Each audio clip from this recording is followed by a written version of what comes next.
பிடிக்கல. இன்னைக்கு விறகடுப்பில் தான் பொங்கி ஆகணும். மாத்திரை போட்டு தூங்குற நானே எந்திரிச்சிட்டேன், இன்னும் இந்த நெட்ட மாடி எந்திரிச்சு தொலையலை. ஏய் நெட்டவெளி, சீக்கிரம் எந்தி, மணியை பாரு 10:30. இப்போ எந்திக்க போறியா இல்லையா? என்ன வேணும், காலையில் எழுப்பி விட்டுட்டு இருக்கீங்க? ஒரு மனுஷியை நிம்மதியே தூங்க விடுறதில்ல. என்ன வேணும்? இங்கே நீ மாமியாரா இல்லைன்னா நான் மாமியாரா?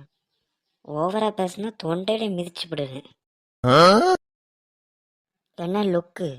இல்லை இல்லை, ஒன்றுமே இல்லை, சும்மா தான் பார்த்தேன்.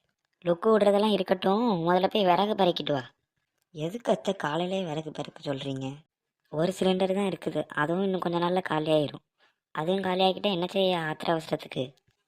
சரி, அதனால் போய் பறிக்கிட்டு வா. சரி. என்ன சரி சரி? சரி, எடு அந்த கம்பை. போறா. சரி, நம்ம நேற்று பிறக்கின விறக வச்சு சமைப்போம். சோறை வடிக்கணும், அந்த மனுஷன் வேற வந்து நிற்பாரு. அது பாட்டுக்கு உலை கொதிச்சிட்டு இருக்கட்டும், நம்ம உள்ளே போய் காய்கறியை வெட்டுவோம். சரி, ஊரெல்லாம் மட்டும் குப்பை கிடக்குது.